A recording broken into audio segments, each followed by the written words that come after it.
হরে কৃষ্ণা। ছোট্ট বন্ধুরা, অনেক অনেক ধন্যবাদ। আমরা আবার একসাথে হয়েছি আমাদের অ্যাক্টিভিটি ক্লাসে। আর অ্যাক্টিভিটি মানেই হচ্ছে কি, যে কোনো একটা ডিফারেন্ট কিছু করা, কোনো একটা অ্যাক্টিভিটি করা। হুম? এই অ্যাক্টিভিটির মাধ্যমে আমরা বিভিন্ন গল্প শুনবো। যেরকম আমরা শুনছি, আরো বেশি কিছু জানবো। আর আমাদের ২ টো ক্লাস হয়। একটা হচ্ছে গীতা ক্লাস, যেখানে সিস্টেমেটিক ওয়েতে একদম তোমাদের মতো করে, যাতে সবাই আমরা বুঝতে পারি একসাথে। ৬ থেকে ১২ বছর, ১৩ বছর, ১৪ বছর অ্যান্ড ইনফ্যাক্ট বড়রাও অনেক সহজভাবে বুঝতে পারে। সেভাবে গীতা ক্লাস করানো হচ্ছে। এবং এই ক্লাসের মধ্যে গীতা ক্লাস ছাড়া অন্য কিছু। আর আগেই বলে নেই, অ্যাক্টিভিটি ক্লাসে যখন আমরা কীর্তন করি বা গান করি বা গান শেখার চেষ্টা করি, অ্যাকচুয়ালি আমরা কিন্তু গান শিখছি না। কারণ তোমাদের মধ্যে অনেকে সুন্দর গান পারো। ছবি আঁকা অনেকে ভালো পারো। আবার অনেকের হয়তো তেমন ইন্টারেস্ট নেই। তো যাদের ইন্টারেস্ট নেই বা যারা অল্প জানো, হুম? বা যারা গান বা কীর্তন অল্প জানো, তাদের জন্য আমরা এই ইন্টারেস্টটা গ্রো করানোর চেষ্টা করছি। যাতে আগ্রহ আসে। আগ্রহ যদি আসে, আমরা যদি একটু স্বাদ পাই, তবে বুঝতে পারবো যে এই জিনিসটা আমাদের কাজে লাগবে কিনা। এই জিনিসটা আমরা আরো করব কিনা। আর বিশেষ করে ভক্তি পথে, বিশেষ করে ভক্তি পথে যাতে আমাদের আগ্রহটা জন্মায়। আমরা যেন জানতে পারি কত সুন্দর আমরা কীর্তন করে, সমস্ত ইন্সট্রুমেন্ট বাজিয়ে মানে বাজনা বাজিয়ে, তারপরে নৃত্য করে, নেচে, আমরা ভগবানেরকে আনন্দ দিতে পারি, নিজেরাও অনেক আনন্দে থাকতে পারি। সেটা হচ্ছে পারপাস, টেস্টটা দেওয়া। হ্যাঁ? তোমাদের কি শেখাবো? তোমরা কত সুন্দর ছবি আঁকো, কতজনের ছবি দেখেছি। তবে তোমাদের অনুরোধ, যেই ছবি চাওয়া হচ্ছে সেই ছবি পাঠাবে। যেইটুকু চাওয়া হচ্ছে সেটাই পাঠাবে। হ্যাঁ? অন্য কিছু পোস্ট করবে না। আমি জানি তোমরা তো অনেক সুন্দর ছবি আঁকতে পারো। কেউ খুব সুন্দর শ্লোক বলো। আমি অবাক হয়ে গেছি তোমাদের শ্লোক আ রিসাইট করা শুনে। কি সুন্দর করে শ্লোকগুলো, গীতার শ্লোকগুলো বলছো। তারপর যেকোনো জিনিস তোমরা অনেক ভালো করো। গানের গলাও অনেক ভালো তোমাদের। গানের গলা ভালো। কেউ অনেক সুন্দর, তোমাদের তাল জ্ঞান আছে। কেউ তোমরা মৃদঙ্গ, করতাল ভালো বাজাতে পারো।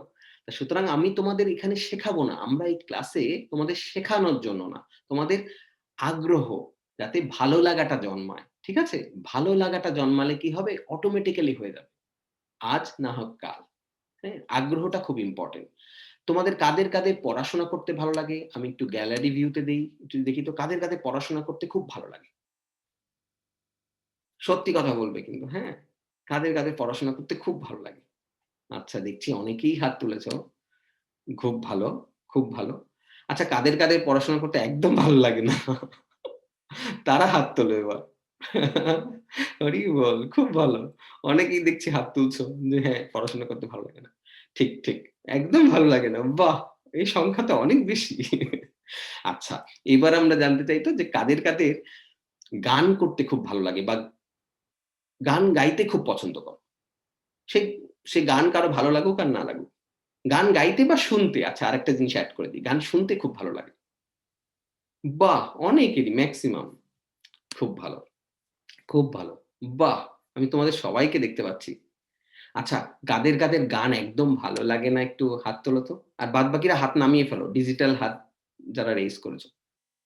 এ বাবা! আমি তো দেখতেই পাচ্ছি না কাউকে। গান একদম ভালো লাগে। ২-১ জনকে পেয়েছি। কে এটা? দেখছি ২-১ জন, হ্যাঁ, তোমাদের মধ্যে ২-১ জন আছো। হ্যাঁ, গান একদম ভালো লাগে না। মাত্র ২-১ জন বন্ধু। আমি আর নাম করছি না। হুম? তাহলে দেখা যাবে কি, নাম করলে কি হবে? দেখা যাচ্ছে দুষ্টুমি করে জাস্ট আমি নাম করব, তোমাদের এই কথা বলার সুযোগ দেব, এইজন্য কেউ হাত তোলে। হ্যাঁ, অনেকেই আছে গান একদম ভালো লাগে না। এরকম সংখ্যা কম। আমি হাতে গোনা ২ জন দেখতে পেলাম সবে। ঠিক আছে। কোন অসুবিধা নেই। কিন্তু গান ভালো লাগে কি লাগে না, আমরা হয়তো নিজেরাই জানি না। তাই না? আর সেই গান অপরকে শোনানোর জন্য না করে আমরা ভগবানকে শোনানোর জন্য করব। তাতে সুবিধাটা হচ্ছে এই, আমরা নিজেরাও অনেক আনন্দ পাবো। ঠিক আছে? তো অ্যাক্টিভিটি ক্লাসের একটা গুরুত্বপূর্ণ অঙ্গ হচ্ছে আমরা কীর্তন করব। আমরা একসাথে কীর্তন মানে ভগবানের কীর্তি গুণগান করা। মানে গুণগান করা বা কীর্তি সম্বন্ধে বলা। ঠিক আছে? কীর্তন। ভগবানের কীর্তি গান করা। আচ্ছা, আমরা একটু ব্যাকে যাই। এবার আমরা আজকের ক্লাসের একটা গুরুত্বপূর্ণ একটা ধাপে আসি। মনে আছে আমরা প্রত্যেকটা ক্লাসে, তোমাদের সবার মনে আছে তো, প্রত্যেকটা ক্লাসে আমরা কি করি? একটা হেলথ টিপস, আমাদের শরীরটাকে কি করে ভালো রাখবো? একটা মোরাল, আমরা কি শিখবো নতুন, তাই না? নতুন কি শিখলাম যেটা আমরা জীবনে কাজে লাগাবো। তারপরে আমরা একটু গল্প আর তারপরে আমাদের কীর্তন। তাই তো? এরকম করি তো? আর আমাদের বার্থডে উইশ তো আগেই হয়ে গেছে। এই ক্লাস শুরুর আগের যে ১০ মিনিট তখনই তোমাদের জন্মদিনের কথা আমরা জেনেছি। কার জন্মদিন, যাদের জন্মদিন ছিল তাদের জন্য আমরা একসাথে প্রার্থনা করেছি। সবাই একসাথে হরে কৃষ্ণ মহামন্ত্র জপ করেছি। তাই না? তো শুরু করা যাক ১ম থেকে। তো ১ম থেকে আজকে তোমাদের একটা খুব সুন্দর গল্প বলব। মন দিয়ে শোনো। খুব ছোট্ট গল্প কিন্তু খুব মানে ভালো লাগবে এবং সারা জীবন মনে রাখার মতন এই গল্পটা। একজন বিদেশী, বিদেশী একজন ভদ্রলোক সাউথ আফ্রিকায় গেছে। কোন দেশে? South Africa. ঠিক আছে? ওখানে অনেক গরিব বাচ্চারা আছে যারা সত্যি মানে খেতে তো পায় না, জামাকাপড়ও নেই। আদিবাসী, ট্রাইবাল যাদের বলা হয় ট্রাইবাল। তো অনেক ছোট বাচ্চারা আছে ওখানে ঘুরছে। তারা ঠিকমতো খেতে পায় না। আমরা দেখো কত ভাগ্যবান। আমরা প্রত্যেকে খেতে পাই। আমাদের পরনে কাপড় আছে। কিন্তু ওই আদিবাসীগুলো, বাচ্চাগুলো, ছোট বাচ্চাগুলো ধুলোবালির মধ্যে খেলাধুলা করছে, হ্যাঁ? কিন্তু ওদের খাবার নেই। কারণ ওখানে খাবারের খুব ক্রাইসিস, অভাব। হুম? তো বাচ্চারা খেলাধুলা করছে, ছোট বাচ্চা। এমন সময় এই যে বিদেশী যিনি গেছেন, হুম? তো তার মনে হলো যে বিদেশ থেকে সাউথ আফ্রিকা থেকে কিছু চকলেট নিয়ে গেছে। তো নিশ্চয়ই যে বাচ্চারা খেতে পায় না খুবই লাফিয়ে পড়বে, তাই না? চকলেট কার না ভালোবাসে? তো উনি ছবি তুলছেন। উনি একজন ফটোগ্রাফার। তো ছবি তুলছেন, বিভিন্ন ফটোগ্রাফি করছেন উনি। তো উনার হঠাৎ মনে হয়েছে ঠিক আছে, এই বাচ্চাদের চকলেটটা এমনি না দিয়ে একটু মজা করে দেই। কি করি? একটা গাছের তলায় গিয়ে একটা ঝুড়ির মধ্যে চকলেটগুলো রেখেছে। চকলেটগুলো রাখার পরে বাচ্চাগুলোকে বলছে, "এই শোনো, তোমরা ওইখানে দাঁড়াও। অনেক দূরে আরেকটা গাছের গোড়ায় দাঁড়াও।" শুনতে পারছো তো সবাই মন দিয়ে? গুড। সেখান থেকে তোমরা দৌড় দিয়ে এসে যে আগে আসতে পারবে সে চকলেটগুলো নেবে। অ্যাকচুয়ালি তার কাছে অনেকগুলো চকলেট ছিল। সে করেছে কি প্রায় ১০-১৫ টা চকলেট এক জায়গায় রেখেছে।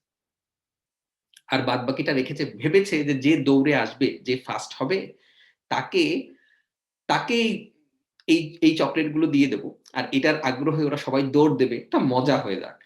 তো উনি এটা মজা করার জন্য এটা করেছেন। হ্যাঁ? আর ভেবেছে তারপরে বাদবাকি সবাইকে একটা করে দিয়ে দেব চকলেট। হ্যাঁ?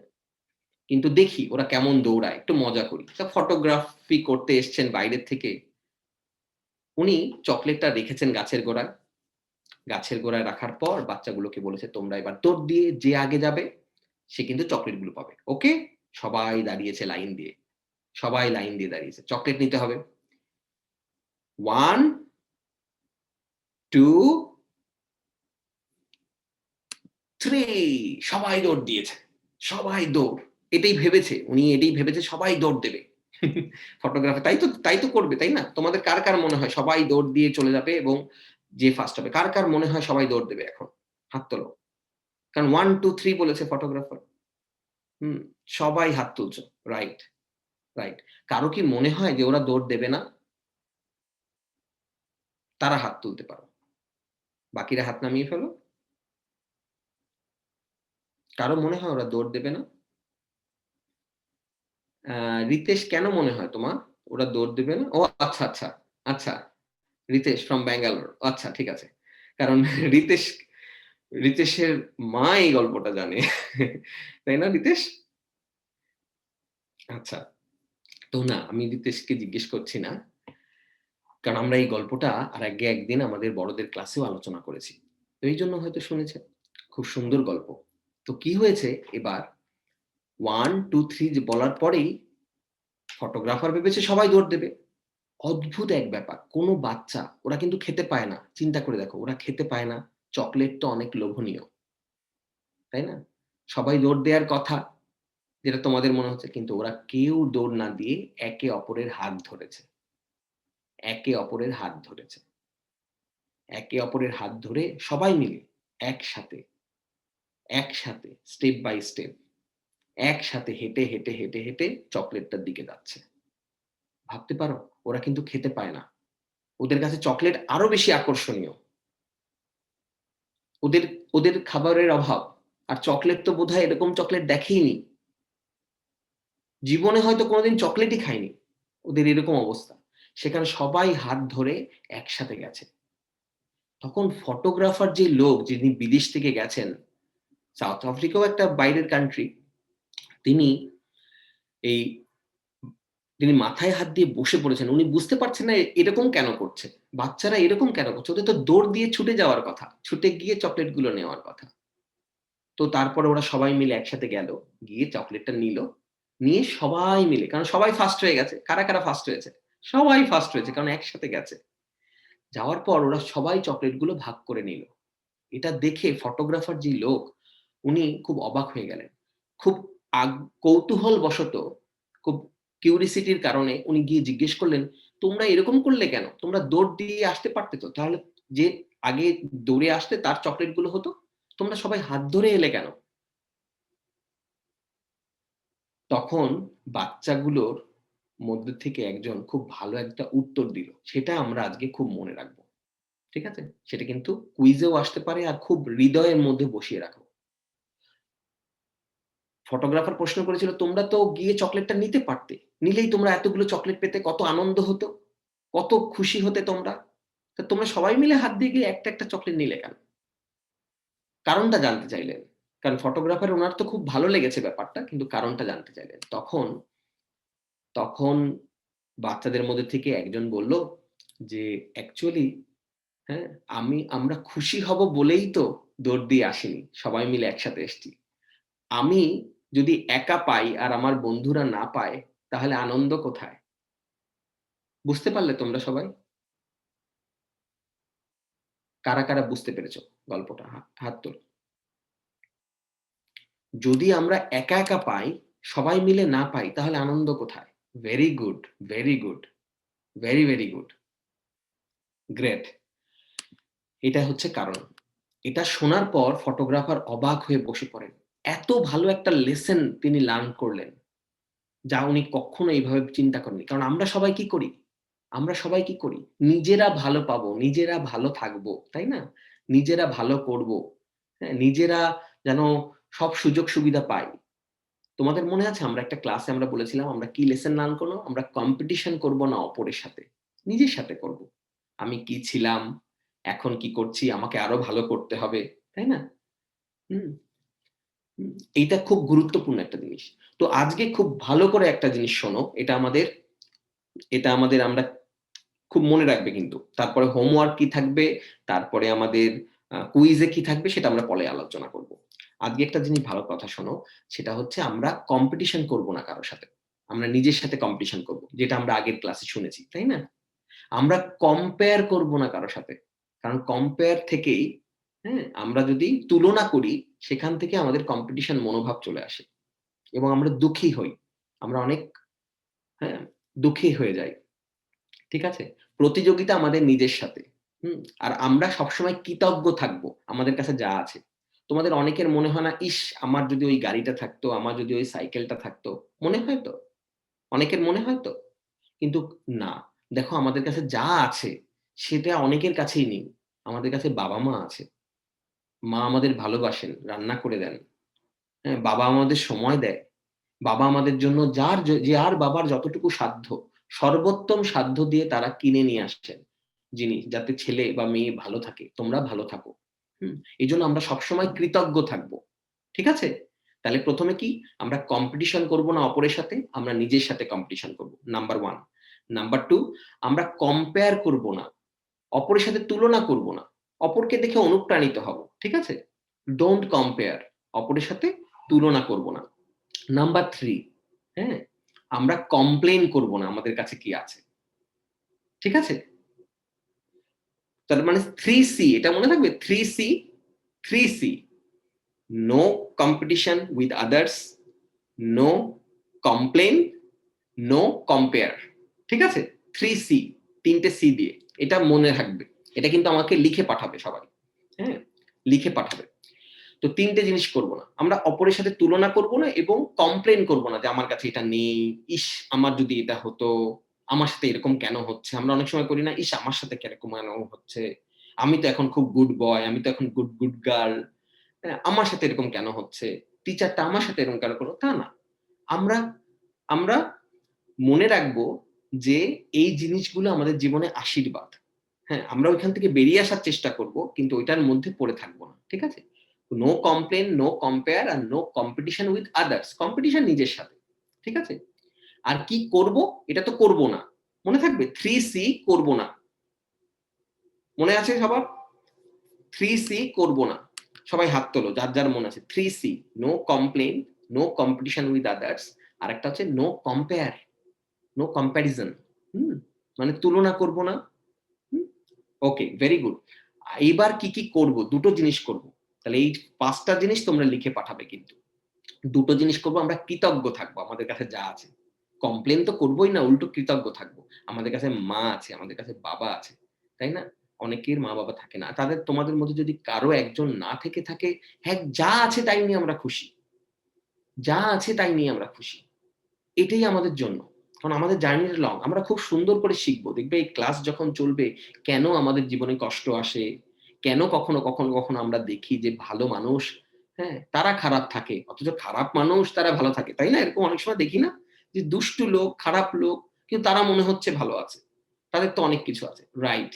এটুগুলো কেন হয় আমরা সব শুনবো, সব জানবো এই ক্লাসে। কিন্তু এটা মনে রাখবো ১ম এ কি করতে হবে। তাহলে আমাদের এই লার্নিং প্রসেসটা অনেক স্মুথ হবে। ট্রানজিশনটা আমাদের অনেক স্মুথ হবে। আমরা অনেক তাড়াতাড়ি শিখতে পারবো। ঠিক আছে? তাহলে no compare, no competition, no complain. আর কি, কি করব? গ্র্যাটিটিউড। আমরা কৃতজ্ঞ থাকবো আমাদের কাছে যা আছে। আমরা পড়াশোনা করতে পারছি। আমরা এই ক্লাস করতে পারছি সর্বোচ্চ বিষয়, তাই না? আমরা এই ক্লাস অ্যাটেন্ড করতে পারছি। আমাদের কাছে বাবা-মা আছে, আমরা ঠিকমতো খেতে পারছি। ওই আদিবাসী ছেলেদের মতন আমাদের গায়ে কোনো কাপড় নেই তা না। তাই না? আমাদের গায়ে কাপড় আছে। আমাদের বাবা-মা জামা কাপড় কিনে দিচ্ছে। হ্যাঁ? আমাদের গাছের তলায় থাকতে হচ্ছে না। আমাদের খিদায় কষ্ট পেতে হচ্ছে না। তাই না? আমরা কৃতজ্ঞ থাকবো। আর কৃতজ্ঞতা জানাবো। আর কি অ্যাপ্রিশিয়েট আদার্স। মনে আছে আগের দিন বলেছিলাম যে আমরা অপরকে, হ্যাঁ, থ্যাংক ইউ জানাবো। মা-বাবাকেও জানাবো। মা-বাবা, বন্ধু-বান্ধব, টিচার সবাইকে থ্যাংক ইউ জানাও। যে আমাদের কতভাবে আমাদের তারা ভালোবাসছেন, তাই না? সাহায্য করছেন। ঠিক আছে? এটা গেল লার্নিং। হুম? এটা গেল আমাদের লার্নিং। ঠিক আছে? এবার আমরা কি করব? আমরা একটু ব্যাকে যাব। আমরা জগন্নাথের স্টোরিতে। ঠিক আছে? জগন্নাথের আমরা স্টোরি গুলো শুনেছিলাম। কাঁঠাল চড়ির স্টোরি শুনেছিলাম। জগন্নাথের রূপ কেন এরকম হলো শুনেছিলাম এর আগে। তাই না? অনেক কিছু শুনেছিলাম। আজকে আমাদের কথা ছিল আরেকটু এগিয়ে যাব জগন্নাথের কথা, এবং আজকে জগন্নাথের কথা লাস্ট দিন। ঠিক আছে? এরপরে আবার শুনবো, কিন্তু এই যে আমাদের সিরিজ চলছিল আজকে লাস্ট দিন। তো ছোট্ট করে আজকে একটু জগন্নাথের কথা শুনবো। মন দিয়ে শোনো। আগে আমরা বলেছিলাম যে জগন্নাথের ভক্ত রঘুদাসের গল্প। তোমাদের নিশ্চয়ই মনে আছে আমাদের ফার্স্ট পার্টে হয়েছিল জগন্নাথ কথায়। তারপরে জগন্নাথের সাথে রঘুদাসের কি সম্পর্ক ছিল। তারপরে তারা একসাথে কাঁঠাল চুরি করতে গেল। তাই না? জগন্নাথের প্রসাদ ফেলে দিয়ে বলদেব কত আদর করলো তাকে। গালের মধ্যে আদর করেছিল তো? চল লাগিয়েছিল, তাই না? তো এই গল্প আমরা শুনেছি। তারপর শুনেছি যে কি করে জগন্নাথের ওরকম রূপ হলো। তাই না? মনে আছে? যে বৃন্দাবনের গল্প শুনতে, শুনতে তখন সুভদ্রা মহারানী পাহারা দিচ্ছিল। আমি জাস্ট রিক্যাপ করছি। পুরো গল্প তো আজকে বলব না। কিন্তু যে মনে করিয়ে দিচ্ছি তোমাদের। তখন জগন্নাথ বলদেব এসেও সেই বৃন্দাবনের গল্প শুনতে, শুনতে তাদের আনন্দে হাত পা গুটিয়ে আসে। মনে আছে? সেদিন আমরা বলেছিলাম, হ্যাঁ? আমরা জগন্নাথ স্টোরির লাস্টে আরেকটু শুনবো যে রাজা ইন্দ্রদ্যুম্ন, একটু গল্প বলেছিলাম। রাজা ইন্দ্রদ্যুম্ন মাধ্যমে জগন্নাথ কিভাবে দারু ব্রহ্মরূপে এখানে এলেন। রাজা ইন্দ্রদ্যুম্ন ছিলেন একজন মহান ভক্ত। বুঝছো? তো রাজা ইন্দ্রদ্যুম্ন খুব প্রার্থনা করতেন যে আমি ভগবানের সেবা করতে চাই। খুব ভালো একজন ভক্ত ছিলেন, অথচ তিনি একজন খুব ভালো রাজা। প্রজারা তাকে খুব পছন্দ করেন। ভগবানের সেবা করতে চাই, ভগবানের দর্শনের জন্য খুব আকুল হয়ে ওঠেন, ব্যাকুল হয়ে ওঠেন। ঠিক আছে? কার দর্শন করবে? ভগবানের দর্শন করবে। তো তখন ভগবান, এক ব্রাহ্মণ এসে তার রাজদরবারে খবর দেন যে ভগবান এখন নীলমাধব রূপে, হ্যাঁ, অবস্থান করছেন। তো সেখানে কিন্তু জাগার নাম না বলেই তিনি উধাও হয়ে যান, অন্তর্ধান হয়ে যান। এবার তখন রাজা আরো বেশি ব্যাকুল হয়ে যান। তখন কি করেন? তার সমস্ত প্রজাদের বিভিন্ন দিকে, প্রজা মানে তার পার্ষদদের, কিছু, কিছু পার্ষদদের বিভিন্ন দিকে পাঠিয়ে দেন। তার মধ্যে তার যে পুরোহিত ছিলেন, রাজপুরোহিত, হ্যাঁ, বিদ্যাপতিকেও পাঠান। এবার সবাই যান। অনেক দিন পর তারা ঘুরে চলে আসেন। এবার বিদ্যাপতি খুঁজতে খুঁজতে খুঁজতে খুঁজতে এক জায়গায় যায়, যাওয়ার পরে সেখানে এক শবর রাজ, কি নাম মনে রাখবে, শবর রাজ, চাইলে লিখেও নিতে পারো, শবর রাজ বিশ্বা বসু, বিশ্বা বসু তার নাম। এদিকে রাজপুরোহিতের নাম হচ্ছে বিদ্যাপতি, আর ওদিকে যে শবর, একটা জাতি, ট্রাইবাল একটা জাতি, আজকে ট্রাইবালের গল্প করলাম না, হ্যাঁ, সাউথ আফ্রিকার একটা ট্রাইবাল মানে আম, আহ, একটা আদিবাসী, আদিবাসীদের গল্প করলাম। তো এইখানেও এই শবর রাজ, এই শবর একটা আদিবাসী গোষ্ঠী, এই শবরের যে রাজ, যিনি প্রধান, এই এই বিশ্বা বসু, বিশ্বা বসুর সাথে পরিচয় হয়। তো তারপরে কি হয় আমি আর ডিটেলে বলছি না, কারণ আমরা গল্পটা যাতে মনে রাখতে পারি, আরো ডিটেলে তো আমরা পরে একদিন অ্যানিমেশন দেখব। তো তারপরে তার মেয়ের সাথে তার বিয়ে হয়, তার মেয়ে তার সেবা শুশ্রূষা করে, অনেক দূর থেকে ক্লান্ত হয়ে ব্রাহ্মণ ফিরে আসে, তো তো তার মেয়ে তাকে সেবা শুশ্রূষা করে, তারপর তার মেয়ের সাথে তার বিয়ে হয়।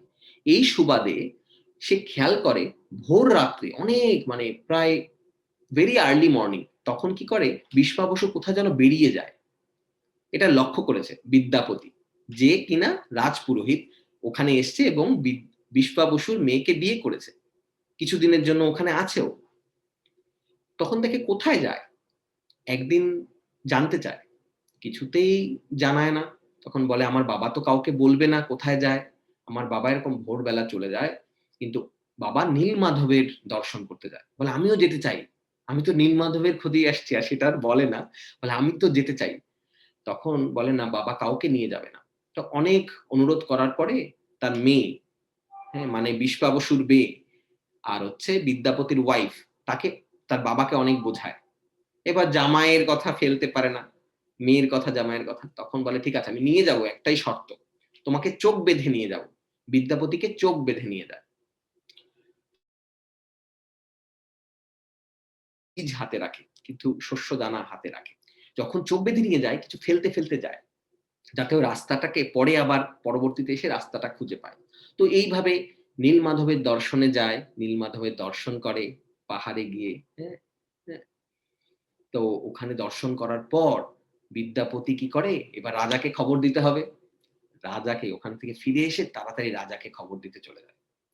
রাজাকে যখন খবর দেয়, হুম, তার রাজাকে খবর দেয়, রাজা সমস্ত দলবল নিয়ে চলে আসে নীলমাধবের দর্শন করতে। ততক্ষণে, আর রাজাকে কিভাবে নিয়ে যায়, ওকে তো চোখ বন্ধ করে নিয়ে গেছিল, তোমাদের মনে আছে যে কিভাবে নিয়ে যায়, কি মনে হচ্ছে?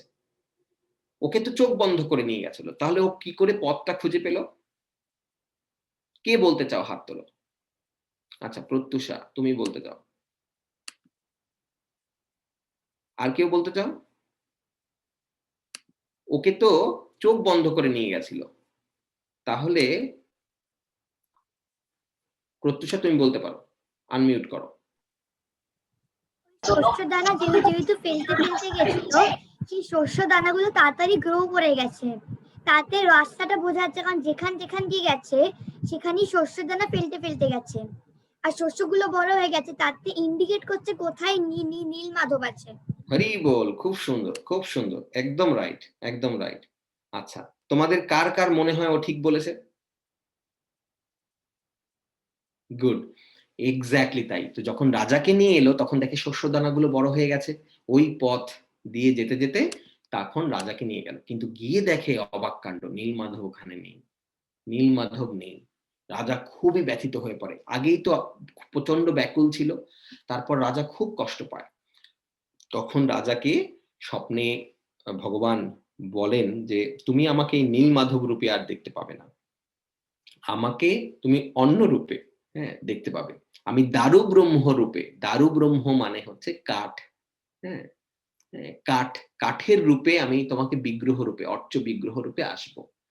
তো তখন বলে যে তুমি তোমার সমুদ্র সৈকতে পাঠাও, সমুদ্র সৈকতে তুমি যাও, গেলে দেখতে পারবে যে তোমার গায়ে একটা গুড়ি ভেসে আসবে, কাঠের গুড়ি, কি মজার না?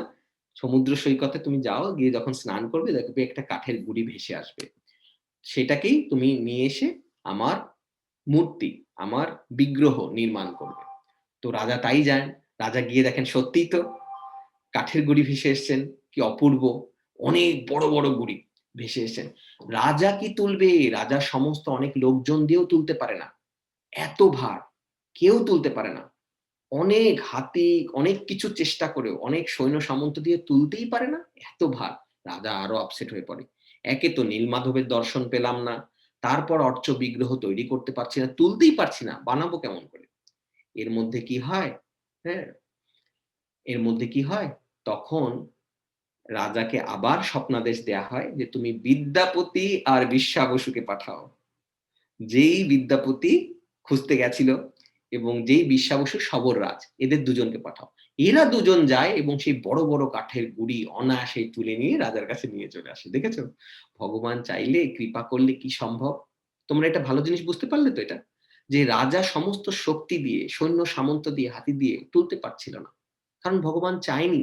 ভগবান চেয়েছে তার ভক্তের হাতে উঠবে, তার আর দুইজন ভক্তের হাতে। রাজা নিজেও একজন ভালো ভক্ত, ওই জন্যই তো তার কাছে। কিন্তু তারপরে বিশ্বা বসু আর বিদ্যাপতি গিয়ে ওটাকে অনায়াসে তুলে নিয়ে আসে। তো এই জন্য আমরা যখন ভগবানের কৃপা পাই, তখন আমাদের যে কোনো কঠিন কাজ অনেক সহজ হয়ে যায়। এটা মনে রাখবে, এটা জীবনে অনেক কাজে লাগবে।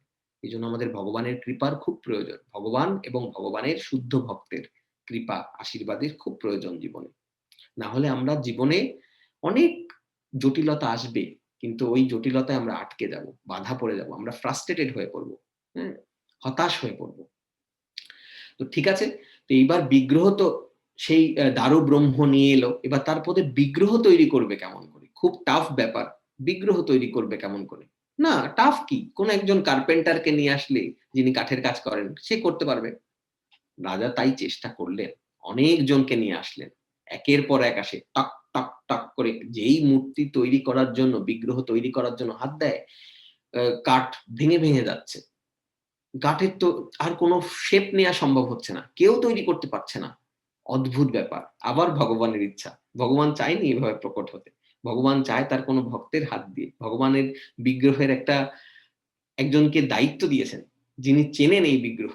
কারণ ভগবান জানেন, এই জন্যই ভগবানের অর্চ বিগ্রহ কোনো মূর্তি নয়, এটা ভগবানের ডাইরেক্ট একটা রূপ।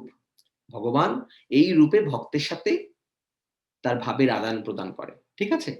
অর্চ বিগ্রহ কি কোনো মূর্তি? না। তোমরা বুঝতে পারলে তো? অনেকে মনে করবে মূর্তি, মূর্তি বানালে হবে না। অর্চ বিগ্রহ প্রপার ওয়েতে, এবং ভগবান যাতে যাতে বলে দিয়েছেন আমি এই রূপে তোমাদের সাথে রেসিপ্রোকেট করব। আচ্ছা, কে কে আমাদের আছে যে বাবা মায়ের ছবি, বাবা মা না কিন্তু বাবা মায়ের ছবিতে ফেলে দিতে পারো, ছিঁড়ে ফেলতে পারো, বা পা দিতে পারো? কেউ আছো? হাত তুলবে। যদি কেউ থাকো হাত তুলবে, আর না হলে হাত নামিয়ে ফেলো। যারা হয়তো আগে হাত তুলে রেখেছো, তারা হাত নামিয়ে ফেলো, ডিজিটাল হাত। ডিজিটাল, হ্যাঁ, নাহলে তুমি বুঝতে পারবো না কারা এই ব্যাপারে হাত তুলছো। গুড। আচ্ছা আচ্ছা, কেউ আছো? কেউ নেই। এটা কেউ আমরা করতে পারবো না, তাই করা যায়। আমি বাবা মাকে কত ভালোবাসি, প্রণাম করি, তাই না? তাই না?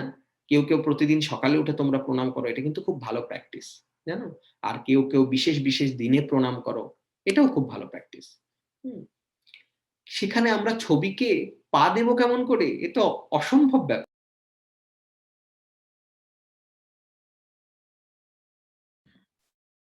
হরিবল প্রভু, তুমি হরে কৃষ্ণ। আমি কি মিউট হয়ে গেছিলাম? এতক্ষণ কি আমার কথা শোনা যাচ্ছিল না? কথা শুনে প্রভু, এক হ্যাঁ, সেকেন্ডের জন্য এটা হ্যাঁ। আমার তো তো আহ, তো অর্চ বিগ্রহ হচ্ছে ভগবানের এই রূপ। এটা কোনো মূর্তি না। এটাকে এটাকে সাধারণভাবে নেওয়া ঠিক না। কিন্তু ভগবানের প্রতি যদি ভক্তের মনোভাব দৃঢ় থাকে, তখন এই অর্চ বিগ্রহের মাঝখানেই ভগবান প্রকট হন। ভগবান তখন তার সাথে ভাবের আদান প্রদান করে। ঠিক আছে? হুম, তো এই প্রসঙ্গে তোমাদের ছোট্ট একটা গল্প বলে আমরা আবার জগন্নাথের কাছে ফিরে আসব। ঠিক আছে? এই প্রসঙ্গটা খুব ইম্পর্টেন্ট, একটা খুব মজার গল্প। একবার কি হয়েছে, বৃন্দাবনে এক বয়স্ক ভদ্র মহিলা, উনি চিন্তা করছেন, তার একটা গোপাল আছে। কার কার বাড়িতে গোপাল আছে তোমাদের? অনেকের বাড়িতে গোপাল আছে, হরি বল। আচ্ছা, এই বয়স্ক ভদ্র মহিলা বৃন্দাবনে, তার বাড়িতে একটা ছোট্ট গোপাল আছে, এবং তার খুব প্রিয় গোপাল। এই গোপালের সাথে তিনি কথা বলেন, গোপালকে খাওয়ান, স্নান করেন। এবার কি হয়েছে, এই ভদ্র মহিলার যখন বয়স হচ্ছে, এবার ওনার ছেলের বউ এসছেন, ছেলেকে বিয়ে দিয়েছেন, বৌমা এসছে, তো বৌমাকে বলেছে দেখো আমার বয়স হচ্ছে, তুমি ওর সেবা যত্ন করো, ওর যেন ত্রুটি না হয়, আমি ঠিক মতো করতে পারি না, তুমি ওকে সেবা যত্ন করো। এবার বৌমা হচ্ছে নতুন বিয়ে হয়ে এসছে, হ্যাঁ, তো তার গোপালের প্রতি তেমন কোনো ভালোবাসা নেই। হ্যাঁ? তো ঠিক আছে, ঠিক আছে। শাশুড়ি মা বলেছে, ঠিক আছে মা করব। এবার শাশুড়ি মা বলেছেন এইজন্য করবে। তো উনি সেবা যত্ন করেন, ঠিক আছে, ঠিক আছে। একদিন কি হয়েছে কি তাড়াহুড়া করছে, তাড়াহুড়া করতে, করতে গোপালকে মোছাতে গিয়ে গোপাল হাত থেকে পড়ে গেছে মাটিতে। তাড়াতাড়ি তুলে নিয়েছে। আর পাশের ঘরেই থাকেন শাশুড়ি মা। পাশের ঘরে থাকে শাশুড়ি মা। শাশুড়ি মা না শব্দ শুনেছে। শব্দ শুনে বলছে, "কি হলো বৌমা?" বলে, "কিছু না মা, কিছু না।" হ্যাঁ? ও কিছু হয়নি। আচ্ছা ঠিক আছে। কোনো অসুবিধা নেই। গোপালকে তাড়াতাড়ি তুলে রেখে দিয়েছেন আর শাশুড়ি মাকে বলেননি। শাশুড়ি মাকে বলেননি যে গোপাল পড়ে গেছে। তো তারপরে কি হয়েছে শাশুড়ি মা, উনার যে শাশুড়ি উম উনি খাচ্ছেন না। আর বারবার জিজ্ঞেস করছে, "আমার যেন মনটা কেমন লাগছে। কেন বলো তো মনটা খুব অস্থির লাগছে বৌমা। মনটা খুব অস্থির লাগছে। সব ঠিক আছে তো?" বলে, "হ্যাঁ, হ্যাঁ সব ঠিক আছে মা, কিচ্ছু হয়নি।" বলে, "তুমি গোপালকে ঠিকমতো সেবা করছো তো? গোপাল খাচ্ছে তো? পাশের ঘরে বিছানা থেকে নামতে পারে না?" তখন বৌমা বলছেন, "হ্যাঁ, হ্যাঁ মা, আমি গোপালের খুব ভালোভাবে যত্ন নিচ্ছি। আপনি চিন্তা করবেন না।" বৌমা কেন বলেনি যে শাশুড়ি মা কষ্ট পাবে আর ভুল হয়ে গেছে এখন কি করবে? অনেকে লুকাতে চেয়েছে। তোমরা কিন্তু এরকম করবে না। কেমন? তোমরা অনেকে আছে না যে সত্যি কথা বলে দেবে। তাতে হয়তো একটু বকা খাবে বাবা-মার কাছে। কিন্তু সত্যি কথা বলার জন্য বাবা-মা অনেক ভালোবাসবে। আর বাবা-মা তোমাদের সবচেয়ে বেশি হিতৈষী, সবচেয়ে ভালো বোঝে। এজন্য কখনো কিছু লুকাবে না। আমাদের জীবনে এরকম পরিস্থিতি আসবে। আরে এটা না বললে কি হয়েছে? এটা বললেই তো বকা খাবো। বলবে। বলার পরে দরকার হয় কারো ক্ষেত্রে বুঝে দেবে, "মা আমি তো সত্যি কথা বললাম। তুমি আমাকে বকছো কেন?" হ্যাঁ? "আমি তো সত্যি কথা বললাম। বাবা আমাকে বকছো কেন?" তখন বাবা-মারাও বুঝতে পারবে। ঠিক আছে? আর দেখবে এটা খুব ভালো জিনিস। ভালোবাসা আরো বেড়ে যাবে। তো কি হয়েছে বৌমা এরকম করাতে নোটিস করলো, খেয়াল করতে পারল যে শাশুড়ি মা কিন্তু খাচ্ছে না। শাশুড়ি মা খাওয়া-দাওয়া বন্ধ করে দিয়েছে। একটু, একটু খাচ্ছে, তারপরে তো একদম খাচ্ছে না। এরকম করতে, করতে তখন থেকে তো এটা অসুস্থ হয়ে পড়বে। তখন শাশুড়ি মাকে না বলে দিয়েছে। তখন গিয়ে বলছে, "আসলে মা কি হয়েছে? আমি সেদিন সেবা করছিলাম। হুম? আমার হাত থেকে গোপাল পড়ে গেছে।" বলে, "ও এইজন্যই আমি এরকম আমার বুকের মধ্যে এরকম কষ্ট হচ্ছে। আমি খেতে পারছি না। আমি জানতাম কিছু হয়েছে। তাড়াতাড়ি গোপালকে আমার কাছে নিয়ে আসো। তাড়াতাড়ি একটু ঘি নিয়ে আসো। তাড়াতাড়ি একটু হলুদ নিয়ে আসো। আমি গোপালকে মাসাজ করে দিই। ইস! কোথায় লেগেছে?" খুব অস্থির হয়ে পড়েন। এর মানে শাশুড়ি মা তো এরকম করছেন। তখন বলে, "না তোমরা ডাক্তারকে নিয়ে আসো। ডাক্তার ডেকে নিয়ে আসো। তাড়াতাড়ি ওর কিছু একটা হয়েছে। ডাক্তার নিয়ে আসো।" এবার গোপাল এটাকে বলে, "মা কার ডাক্তার?" মা বলছে, "কেন? গোপাল পড়ে গেছে, ওর কোথায় লেগেছে? আমার মনে হচ্ছে ওর ভেতরে কোথাও লেগেছে। বাইরে তো কোনো দাগ নেই, বাইরে কিছু না, আমি তো হলুদ ডলে দিয়েছি। কিন্তু নিশ্চয়ই ওর ভেতরে ব্যথা পেয়েছে। তাড়াতাড়ি ডাক্তার নিয়ে এসো।"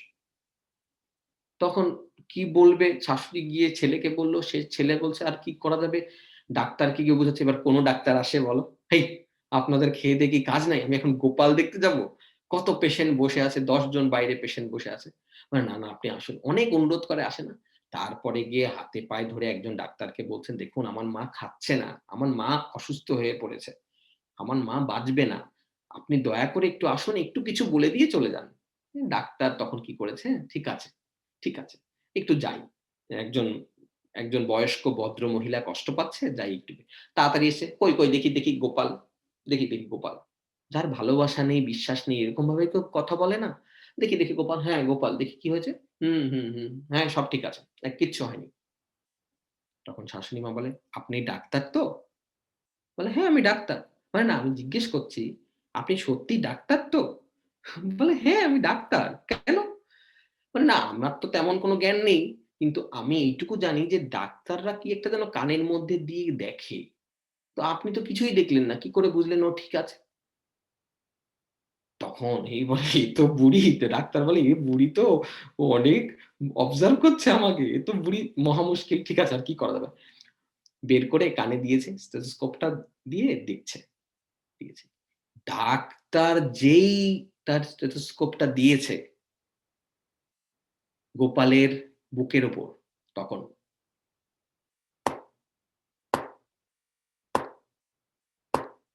হার্টবিট যেরকম আমাদের হৃদয়ে এরকম আওয়াজ হয় না? ডুপ, ডুপ, ডুপ, ডুপ। আর এটা শুনে ডাক্তার অজ্ঞান হয়ে পড়ে গেছে। ডাক্তার তো মনে করেছে একটা জাস্ট পুতুল বা একটা মূর্তি।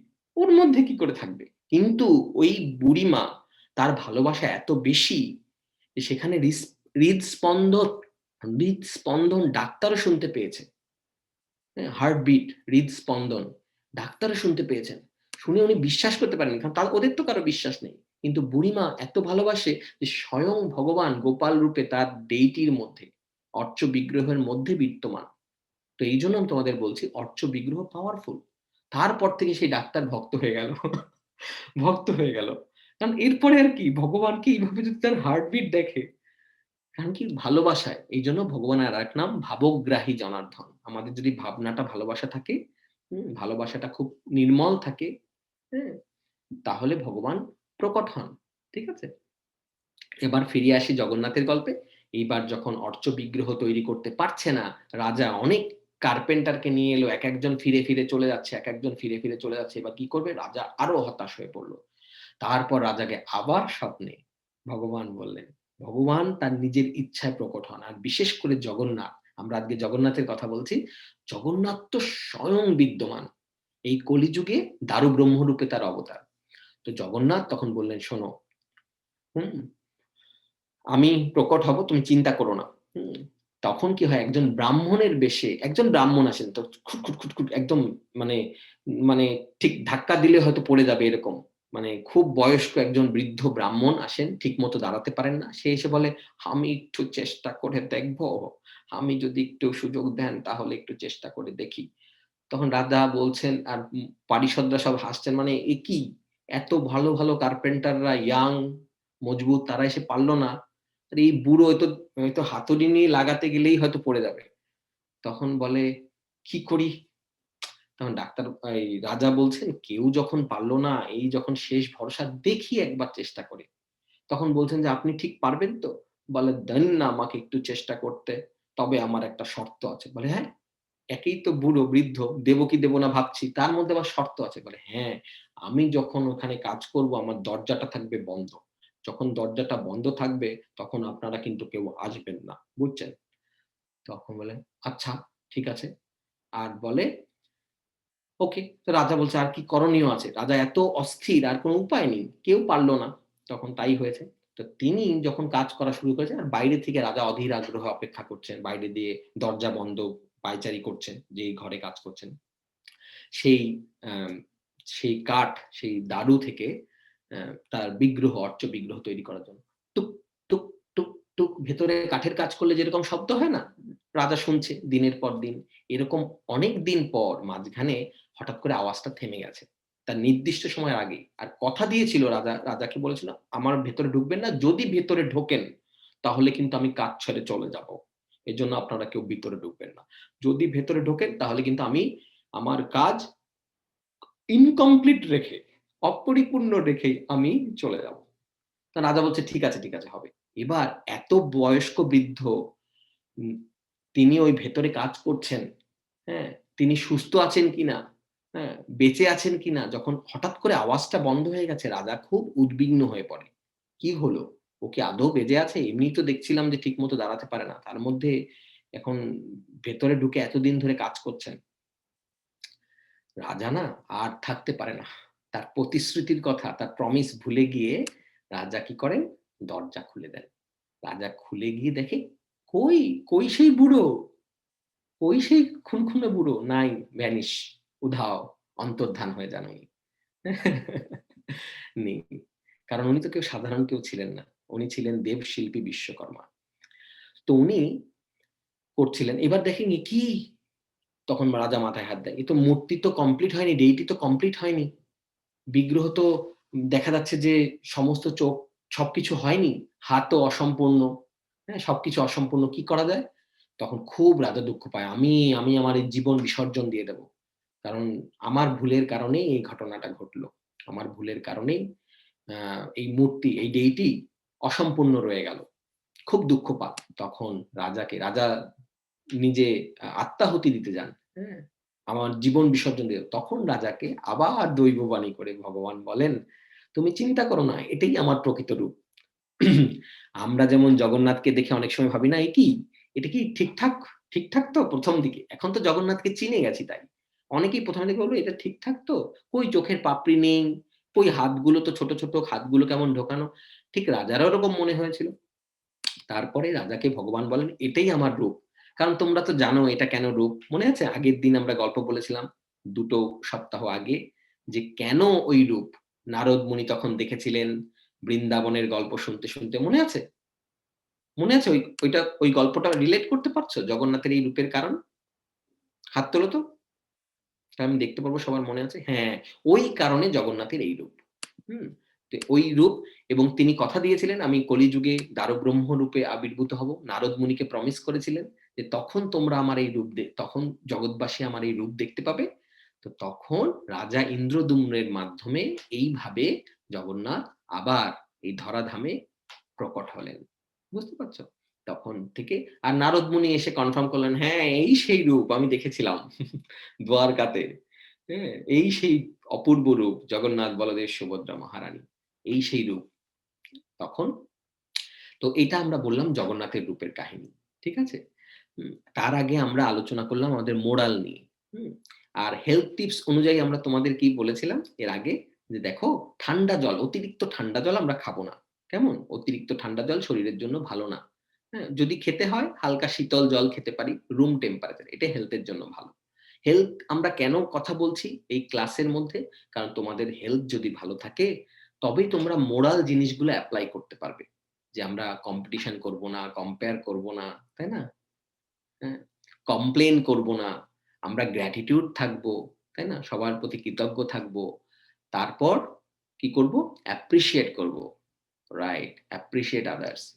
তো এই জিনিসগুলো কখন করতে পারবো? তারপরে তোমরা কত সুন্দর গীতার শ্লোক শিখছো, হ্যাঁ, প্রভুর কাছ থেকে গীতা কত সুন্দর করে সহজভাবে কেমন করে করতে পারবে বলো? যদি শরীরটা ভালো থাকে। তো এই জন্য ছোট ছোট করে প্রত্যেকটা ক্লাসে একটা করে তোমাদের হেলথ টিপস দেওয়া হবে, যাতে তোমরা ডাইজেস্ট করতে পারো। বেশি বললে তো মনে থাকবে না, তাই না? একটা একটা করে। আগের দিন বলেছিলাম যে ঠান্ডা, অতিরিক্ত ঠান্ডা জল খাবে না, পারতপক্ষে ওয়ার্ম ওয়াটার খাবে, না হলে normal water, room temperature water. হ্যাঁ, অনেক সময় ইচ্ছে করে না গরমের সময় ফ্রিজ থেকে বের করে ডক ডক ডক ডক করে খেয়ে নিই ঠান্ডা জল, আহ কি শান্তি! শরীরে গিয়ে ওটা একদম নষ্ট করে দেয়, ঠিক আছে? আয়ুর্বেদ তা বলে না। ভগবান আমাদের সমস্ত কিছু বলে দিয়েছেন। তো এটা যত আগে আগে জানবো তত ভালো। সেকেন্ড, আজকে কি বলবো তাহলে? আজকের কি? আজকে হচ্ছে তোমরা ফোন, যেহেতু এখন সবাই ডিজিটাল ক্লাস করছো বিভিন্ন জায়গায়, ফোন বা আইপ্যাড থেকে একটু দূরে থাকবে। হ্যাঁ, যদিও ক্লাস করতে হয়, যতটুকু করতে হয় তার বাদ দিয়ে বেশিক্ষণ নিয়ে আইপ্যাড বা ফোন নিয়ে নাড়াচাড়া করবে না। কারণ ওখান থেকে অনেক রেডিয়েশন আসে, ওটা ভালো না। শরীরের জন্য ভালো না। দেখবে চার্জ যদি কম থাকে চার্জটা দিয়ে নেবে, নাহলে রেডিয়েশনটা বেশি আসে চার্জ কমে গেলে। কেমন? তারপরে কি করবে? আর হাতে রাখবে না, ওটা একটু দূরে রাখবে, ঠিক আছে? ফোন বলো বা আইপ্যাড বলো বা ল্যাপটপ বলো, এটাকে দূরে রাখবে। অনেকে কোলে বসিয়ে কাজ করে, দেখতে অনেক সুন্দর লাগে, বাহ কি সুন্দর কোলে বসে ল্যাপটপে কাজ করছে। খুব ক্ষতি, মারাত্মক রেডিয়েশন যায়, ঠিক আছে? তো এটা তোমাদের কাছে আমার অনুরোধ জানানো থাকলো, যতটা ব্যবহার করবে, যতটা এটা ফলো করবে তোমাদের মঙ্গল হবে, তোমরা ভালো থাকবে, ঠিক আছে? আর বিশেষ করে চার্জ কমে গেলে তো কানের কাছে একদম নিয়ে আসবে না। ওটা 1000 টাইমস বেশি রেডিয়েশন আসে, ঠিক আছে? এবার আমাদের কীর্তনের পালা, তাই তো? এবার আমাদের কীর্তনের পালা, সবাই রেডি? আচ্ছা, আগের দিন আমরা আগেই তো বলেছি, তোমাদের আরেকবার একটু রিকল করিয়ে দিই। আমাদের এখানের উদ্দেশ্য হচ্ছে কাউকে গান শেখানো না, কোনো কীর্তন শেখানো না। এই তো তোমরা অনেক ভালো জানো। যারা কেউ কেউ শিখছো, কেউ কেউ ক্লাসিক্যাল মিউজিক শিখছো, কেউ ডান্স শিখছো, কেউ ছবি আঁকা শিখছো, কোনো অসুবিধা নেই, খুব ভালো। কিন্তু এখানে তোমাদের হচ্ছে আগ্রহটাকে বাড়িয়ে দেওয়া। আরেকবার রিপিট করছি কারণ অনেকেই পরে জয়েন করেছো, প্রায় 20 জনের মতন পরের দিকে জয়েন করেছো, 20 জন বন্ধু। তা তোমরা এখানে প্রায় 100 জনের কাছাকাছি। তো এটা মন দিয়ে শুনবে যে আমাদের এখানে আকর্ষণটা বাড়িয়ে দেয়, যাতে কীর্তনটা ভালো লাগে। আমরা ভগবানের কাছে আমরা কীর্তন শিখতে চাই, কীর্তন করতে চাই, কীর্তন করতে আনন্দ পাই। হ্যাঁ, এটা উদ্দেশ্য। যার মৃদঙ্গ বাজাতে ইচ্ছা করে, যার গলাটাকে মনে হয় না আমি আরেকটু ভালো জায়গায় নেই গলাটা, কারণ গলাটা ভালো জায়গায় নিলে তবেই না আমার নিজেরও আনন্দ লাগবে, আর আমার কণ্ঠস্বর শুনে হয়তো ভগবান আরো বেশি আনন্দ পাবে। প্রসাদ ফেলে দিলে মাঝে মাঝে যখন জগন্নাথ এসে এই বলদেব এসে চট দেয় না, মনে আছে গল্পটা? এমন না হয় যে আমি হেরে গলায় গান গাচ্ছি, জগন্নাথ রাগ করে এসে মুখটা চেপে দিয়ে বললো এই বন্ধ কর, সুর নেই, তাল নেই, কানের মধ্যে লাগছে। জগন্নাথ তো শুনবে, কিন্তু বলদেব কিন্তু রেগে যায়। হ্যাঁ, সেই বলদেব সেই বলদেব যিনি কথায় কথায় রেগে যান, খুব রাগী কিন্তু। হুম মনে আছে ত্রেতা যুগে কি এসেছিলেন? রামচন্দ্র। মনে আছে তোমাদের? ত্রেতা যুগে কে জানতে? রামচন্দ্র, রাজা রামচন্দ্র এসেছিলেন। মর্যাদা পুরুষোত্তম। মর্যাদা পুরুষোত্তম মানে কখনো কোনো কিছু লঙ্ঘন করতেন না। হুম সবকিছু সিস্টেমেটিক ওয়েতে। কি কি ধর্ম, রাজা হিসেবে কি ধর্ম, পুত্র হিসেবে কি ধর্ম। রামচন্দ্র রূপে ত্রেতা যুগে যখন এসেছিলেন, তখন তার ভাই ছিল কে? ভাই ছিল লক্ষ্মণ। সেই লক্ষ্মণ আর রাম, রাম আর লক্ষ্মণ তারা এলেন দাপর যুগে। মনে আছে আমরা প্রথম দিন বলছিলাম সত্যযুগ, ত্রেতাযুগ, দাপর যুগ, কলিযুগ, চারটে যুগ মিলে একটা দিব্য যুগ হয়। হ্যাঁ, তো ত্রেতা যুগে রামচন্দ্র, হুম রামচন্দ্রের সাথে লক্ষ্মণ। দাপর যুগে কৃষ্ণা, কৃষ্ণার সাথে কে এলেন?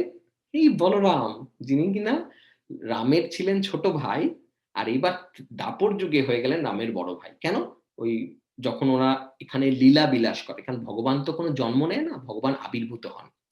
আবির্ভাবের পর ভগবান যখন ফিরে যান তার ধামে, গোলক ধামে, তখন ওখানে গিয়ে ডিসকাশন হয়। তো আমরা নাটক করি না, কারা কারা নাটক করো এখানে হাত নামাও তো, যারা এখন হাত নামাও, সবাই ডিজিটাল হ্যান্ড যারা রেজ করেছো তারা হাত নামাও। শুধু তারাই হাত তুলবে যারা যারা নাটক করো বা করেছো বা করতে পছন্দ করো। হ্যাঁ, তোমাদের মধ্যে অনেকেই দেখতে পাচ্ছি। হ্যাঁ, নাটক। তো এরকম আবার নাটক দেখেছো তো? নাটক তো সবাই দেখেছি আমরা, তাই না? নাটক করতে দেখেছি। কারেক্ট। তো কি হয়, ভগবান যখন এই ধরাধামে আসেন, অ্যাকচুয়ালি ভক্তদের আনন্দ দেওয়ার জন্য আসেন। যদিও গীতায় বলছেন পরিত্রাণায় সাধুনাং বিনাশায় চ দুষ্কৃতাম ধর্ম সংস্থাপনার্থায় সম্ভবামি যুগে যুগে। আমি ধর্মের সংস্থাপন করার জন্য আসি, সাধুদের পরিত্রাণ করার জন্য আসি, দুষ্টদের দমন করার জন্য আসি। আরে ভগবানের কি নিজের আসতে হয় বলো? দুষ্টদের দমন করার জন্য একজনকে পাঠিয়ে দিলেই তো হয়। চোখের নিমেষেই তো এটা করতে পারে, তারপরেও ভগবান আসে। আর সাধুদের ত্রাণ করার জন্য, ধর্ম সংস্থাপন করার জন্য তো ভগবান না আসলেও চলতো, তাই না? তারপরে ভগবান কেন আসেন, তার আসল কারণটা কি? এটা তো ঠিকই আছে, যখনই আসেন তিনি এটা করে যান, কিন্তু তার আসল কারণ হচ্ছে ভক্তদের আনন্দ দেওয়ার জন্য। কারণ ধর্ম সংস্থাপন করার জন্য, সাধুদের যদি রক্ষা করার জন্য হতেন, প্রভুপাদের মতো একজন কাউকে পাঠিয়ে দিলেই তো হয়। যেমন প্রভুপাদ এসে আমাদের সবাইকে বাঁচিয়ে দিলেন, তাই না? নাহলে আমরা কোথায় থাকতাম বলো? হুম আমরা এই ক্লাসও করতে পারতাম না কোনোদিন, এই এই সুন্দর জিনিস আমরা জানতেও পারতাম না। তো প্রভুপাদের ছিল প্রভুপাদের কৃপা। তো এরকম একজন শুদ্ধ ভক্ত পাঠিয়ে দিলেই তো হয়। কিন্তু তা না করে ভগবান স্বয়ং নিজে আসেন। কেন জানো? আচ্ছা, কারণ ভগবান তার নিজের সন্তানকে আনন্দ দেওয়ার জন্য, আমরা তার সন্তান, বিভিন্ন টেস্টে আনন্দ দেওয়ার জন্য, বাৎসল্য রূপে, যেমন ওই যে বুড়িমা বাৎসল্য রূপে গোপালকে আদর করে, তাই না? ভগবানকে কিন্তু সে বলে না যে আমি তোমার ছেলে, বলে তুমি আমার ছেলে। ভগবান তুমি, গোপাল তুমি আমার ছেলে, খেয়েছো তো, স্নান করিয়ে দাও, এটা যে বাৎসল্য ভাব। হ্যাঁ, তো কেউ ফ্রেন্ড হিসেবে ভগবানকে দেখে যে ভগবান তুমি আমার বন্ধু, তুমি আমার সখা। হ্যাঁ, ভগবানের কাছ থেকে লাড্ডু ছিনিয়ে নেয়, এরকম। আবার কেউ কেউ সার্ভেন্ট রূপে দেখে যে ভগবান তুমি আমার প্রভু। তো আরো এরকম ৫টা রস আছে। হ্যাঁ, শান্ত, দাস্য, তারপর হচ্ছে সখ্য, হ্যাঁ, তারপর হচ্ছে সখ্য মানে বন্ধুত্ব, হ্যাঁ, তারপর হচ্ছে বাৎসল্য এবং মাধুর্য। তো যাই হোক, আমরা এরকম রূপে ভগবান আদান প্রদান করে, ভাবের আদান প্রদান করে। হুম, তো আহ তো আমি আমরা এইভাবে ভগবানকে ভালোবাসবো। হুম, আচ্ছা। তো ভগবান যখন রামচন্দ্র রূপে এলেন, তখন তার ভাই ছিলেন লক্ষ্মণ, ছোট ভাই। আর যখন ত্রেতা যুগে এলেন, তখন তার ভাই হচ্ছেন দাদা বলরাম। তো কি হয়, এই ভাবের আদান প্রদান যেরকম করতে ভগবান আসেন, ভগবানরা যখন নাটক করার পরে ফিরে যান, মানে নাটক মানে আমরা যেটাকে নাটক বলি, অ্যাকচুয়ালি ভগবান লীলা করতে আবির্ভূত হন, জন্মগ্রহণ করেন না। আবির্ভাব করার পরে যখন আবার গোলক বৃন্দাবনে যান, তখন দুজনের মধ্যে কথাবার্তা হয়। খুব ঝামেলা হয়েছে জানো তো, লক্ষ্মণ বলছে। কারণ কি, আমি তোমার ছোট ভাই রূপে গেছি ভগবান, তোমাকে কোনো কিছু অ্যাডভাইস দিতে পারি না, খালি পায়ে তুমি বন জঙ্গলে ঘুরে বেড়াও। আমি যেহেতু ছোট ভাই, তোমাকে বলতেও পারি না যে দাদা একটু খরম পড়ো, অমুক তমুক। আমার খুব কষ্ট হয়েছে। আমি এর পরের বার যখন যাচ্ছি, আমি কিন্তু আর তোমার ছোট ভাই হিসেবে যাব না। কারণ ভগবান বললেন, বলো কিভাবে যাবে? কারণ বলদেব তো ভগবানেরই অংশ এবং ভগবানের খুব কাছে, তাই না? ভগবানের নিজের অংশ, শঙ্কর্ষণ।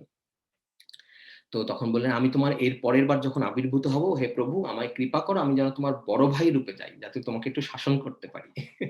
ভগবান বললেন, তথাস্তু। হ্যাঁ, ভাবগ্রাহী জনার্দন, ভক্তবৎসল জনার্দন, তথাস্তু। তো যখন দাপর যুগে এলেন, তখন হলেন লক্ষ্মণ, হলেন বলরাম। বলরাম বলরাম হয়ে এসে তখন তো খুব রাগী। মাঝে মাঝে জগন্নাথ মানে কৃষ্ণাকে বকা দেয়, এই এটা করো না, ওটা করো না, ইত্যাদি ইত্যাদি। তো সেই সেই বলরাম এই কলিযুগে, এই কিছুদিন আগেই আমাদেরই বাংলায়, আমরা বাংলায় কথা বলছি, আমাদেরই বাংলার নবদ্বীপে, হ্যাঁ, নবদ্বীপের মায়াপুর, শ্রীধাম মায়াপুরে আবির্ভূত হন চৈতন্য মহাপ্রভু রূপে। হরি বল! চৈতন্য মহাপ্রভু রূপে।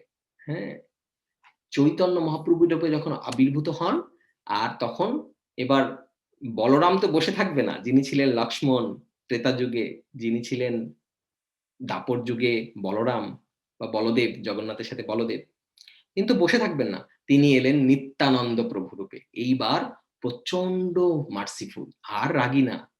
কখনো কখনো গৌরাঙ্গ মহাপ্রভু রেগে যান, কিন্তু নিত্যানন্দ প্রভু অনেক মার্সিফুল, অনেক কৃপালু, অনেক উদার। তো নিতাই আর গৌরাঙ্গ, এই দুজন হচ্ছে সবচেয়ে যত অবতার আছে সব অবতারের অবতারী। কারণ তারা ভক্ত রূপে এসেছেন আমাদের শিখাতে, সহজভাবে, যাতে আমরা তার কাছে পৌঁছাতে পারি। তো আজকের কীর্তন পর্যায়ে আমাদের হাতে আর অল্প সময় আছে, আমরা কীর্তন পর্যায়ে এই গৌর নিতাইকে নিই। নেক্সট ক্লাস থেকে তো আর জগন্নাথের কথা আমরা স্টপ করে আমরা আলোচনা করব, হ্যাঁ, গৌরাঙ্গ মহাপ্রভু, নিত্যানন্দ প্রভুর কথা এবং কৃষ্ণের কথা। যেই গৌর সেই কৃষ্ণ সেই জগন্নাথ, ঠিক আছে? যেই গৌরাঙ্গ মহাপ্রভু, যার মানে শ্রীকৃষ্ণ চৈতন্য, হ্যাঁ, যেই গৌর সেই কৃষ্ণ, সেই হচ্ছেন কৃষ্ণ, দাপর যুগে তিনি কৃষ্ণ, আর সেই হচ্ছেন জগন্নাথ। আমরা যে জগন্নাথের গল্প শুনলাম, হ্যাঁ, সেই তো কৃষ্ণ।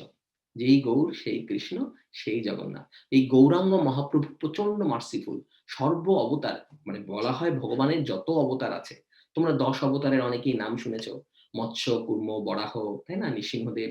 এই যে এত অবতারের মধ্যে সবচেয়ে বেশি মার্সিফুল এবং সবচেয়ে বেশি, মানে যাকে বলে মার্সিফুল মানে কৃপালু, দয়ালু, সেটা হচ্ছেন গৌরাঙ্গ মহাপ্রভু।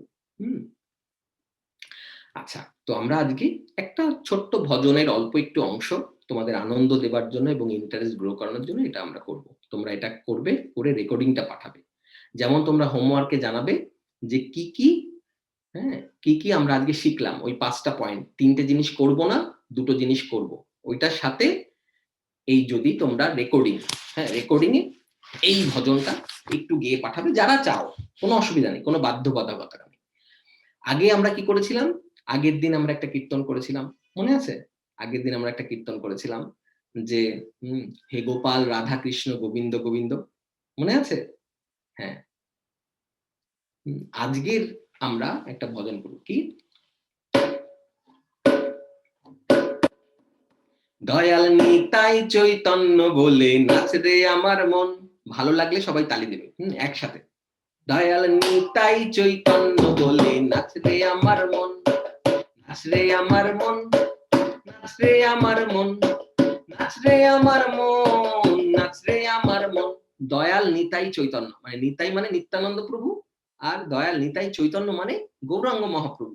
দয়াল নিতাই চৈতন্য বলে নাচ রে আমার মন, নাচ রে আমার মন, নাচ রে আমার মন, নাচ রে আমার মন, নাচ রে আমার মন, নাচ রে আমার মন, নাচ রে আমার মন, নাচ রে আমার মন, নাচ রে আমার মন। দয়াল নিতাই চৈতন্য বলে নাচ রে আমার মন, দয়াল নিতাই চৈতন্য বলে নাচ রে আমার মন। ওরে অপরাধ দূরে যাবে পাবে প্রেমধন, অপরাধ দূরে যাবে পাবে প্রেমধন। দয়াল নিতাই চৈতন্য বলে নাচ রে আমার মন, নিতাই চৈতন্য বলে নাচ রে আমার মন। এমন দয়াল তো নাই হে, দয়াল তো নাই হে, মার খেয়ে প্রেম দেয় এমন দয়াল তো নাই হে। নিত্যানন্দ প্রভু মার খেয়েও প্রেম দেয়। জগাই মাধাইয়ের গল্প মনে আছে? জগাই মাধাই এত পাপী ছিল, তারা কলসির কানা, কলসির কানা নিয়ে নিত্যানন্দ প্রভুকে ঢিল মেরেছে। কারণ কি? নিত্যানন্দ প্রভু বলতে এসছে, ভাই তোমরা একটু হরে কৃষ্ণ মহামন্ত্র করো। বলে, কি আমরা করবো হরে কৃষ্ণ মহামন্ত্র? দাঁড়া তোকে দেখাচ্ছি। ঢিল নিয়ে মারতে এসছে, মেরে দিয়েছে, মেরে মাথা ফাটিয়ে রক্ত বের করে দিয়েছে নিত্যানন্দ প্রভু। তখন মহাপ্রভু খুব রেগে যান, মহাপ্রভু খুব রেগে যান। সহজে মহাপ্রভুও রাগেন না, মহাপ্রভু অনেক কৃপালু। কিন্তু তখন নিত্যানন্দ প্রভু তাদের হয়ে পা ধরেন মহাপ্রভু, বলেন ওদের ক্ষমা করে দাও প্রভু, কারণ তুমি এই অবতারে প্রেম দিতে এসছো, এই অবতারে তুমি প্রেম দিতে এসছো।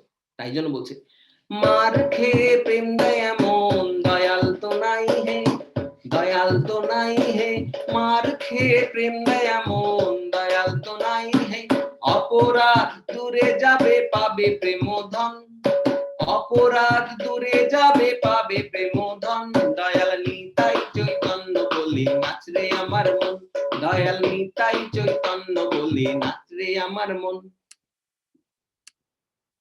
নাচরে আমার মন, নাচরে আমার মন, নাচরে আমার মন, নাচরে আমার মন, নাচরে আমার মন, নাচরে আমার মন, নাচরে আমার মন, নাচরে আমার মন, দয়াল নিতাই চৈতন্য বলে নাচরে আমার মন, দয়াল নিতাই চৈতন্য বলে নাচরে আমার মন। হরি বল। আজকে এই পর্যন্তই, ঠিক আছে? তোমরা যারা পছন্দ করো, যারা চাও, তারা এটা রেকর্ডিং করে পাঠাতে পারো। এমনকি যেই টাস্কটা বললাম 3টে জিনিস করা যাবে না, 2টো জিনিস করতে হবে, সেটাও তোমরা রেকর্ডিংই পাঠাতে পারো। শুধু একটা জিনিস মনে রাখবে, রেকর্ডিং এর সময় বারবার রেকর্ডিং না পাঠিয়ে সেই রেকর্ডিং এই বলবে, তোমার নামটা বলবে, তোমার নাম, বয়স আর শহর। যে মনে করো আমি গৌরবকে যে উদাহরণ দিই, আমি গৌরব, 11 বছর বয়স, কলকাতা থেকে, তারপরে বলবে 3টে জিনিস করা যাবে না, এই 2টো জিনিস আমাদের করতে হবে। তারপরে তুমি যদি চাও তাহলে 1-2 লাইন শুনিয়ে দিলে এই ভজন, ঠিক আছে? কিন্তু এটা অপশনাল। কিন্তু তোমরা করবে, তোমরা আনন্দ করবে। জগন্নাথের সামনে, গৌরনিতাইয়ের সামনে, কৃষ্ণার সামনে, বাড়িতে সবাই মিলে, খোল থাকলে ঠিক আছে, না হলে হাতে তালি দিয়ে, করতাল নিয়ে করবে, অনেক আনন্দ পাবে। উদ্দেশ্য একটাই, তোমাদের মানে যেন জীবনটা আনন্দময় হয়ে ওঠে। অনেক আনন্দে থাকো, কারণ এটা ছাড়া আনন্দে থাকা যায় না, এটা ছাড়া আনন্দে থাকা রীতিমতো অসম্ভব। ভগবানের সেবা, ভগবানের গুণগান, ভক্ত সঙ্গ, প্রসাদ, ধাম দর্শন, এগুলো ছাড়া আনন্দে থাকা যায় না। হরে কৃষ্ণ। তোমরা অনেকে ভালো থাকবে। আজকে এখানেই শেষ করছি। আর কারো যদি কোনো প্রশ্ন থাকে তোমরা টেক্সট করে দিতে পারো গ্রুপে, ঠিক আছে? আর সামনের সপ্তাহে তোমাদের গীতা ক্লাস, আবার তারপরের সপ্তাহে আবার অ্যাক্টিভিটি ক্লাসে দেখা হবে। হরে কৃষ্ণা। সবাই মিলে একবার হরে কৃষ্ণ, আমি এখন আনমিউট করে দিই, সবাই মিলে আমরা একবার হরে কৃষ্ণ মহামন্ত্র বলতে বলতে আজকে শেষ করি। হ্যাঁ, আমি সবাইকে, তোমরা আনমিউট করতে পারো। হরে কৃষ্ণ হরে কৃষ্ণ কৃষ্ণ কৃষ্ণ হরে কৃষ্ণ হরে কৃষ্ণ হরে রাম রাম রাম হরে কৃষ্ণ হরে কৃষ্ণ হরে কৃষ্ণ কৃষ্ণ হরে হরে হরে কৃষ্ণ রাম হরে নিতাই জয় নিতাই জয় নিতাই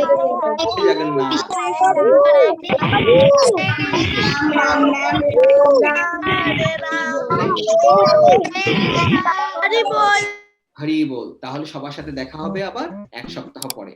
ভালো থাকবে, সুস্থ থাকবে, ঠিক আছে? হরি বল।